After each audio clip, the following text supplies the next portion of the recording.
At the ancient Shaolin Temple, the ultimate test for any monk wasn't just about fists or speed.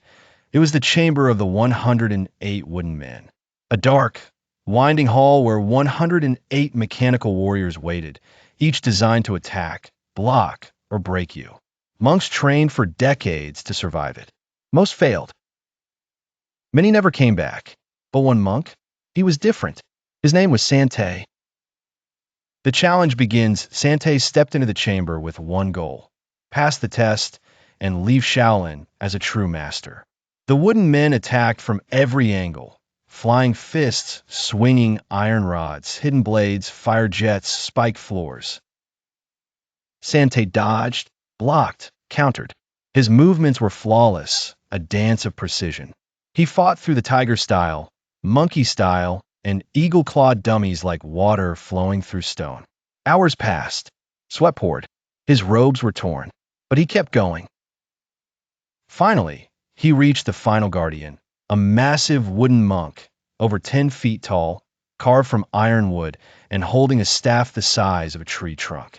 Sante squared up. It was time. But then, something strange happened.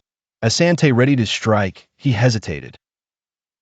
For the first time, he noticed something about the wooden guardian. Its eyes weren't carved wood.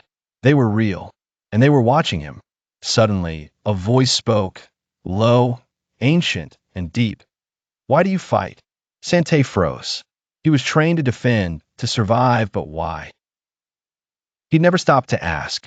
The wooden men? They weren't machines.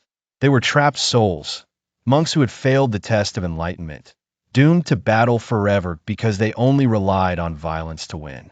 The final test wasn't about fighting at all. It was about understanding. Sante dropped his stance. He bowed deeply to the wooden guardian and spoke. "I fight not to destroy, but to protect. I choose peace over power." The guardian smiled.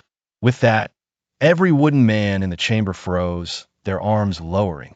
The path ahead opened, bathed in golden light. The red-hot cauldron was gone.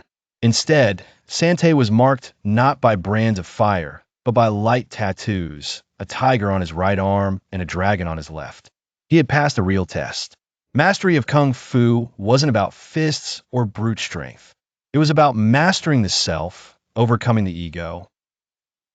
Sante became the first Shaolin monk in centuries to leave the chamber without raising his hand against another being.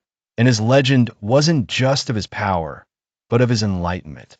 Moral of the story: sometimes the greatest strength is choosing not to fight,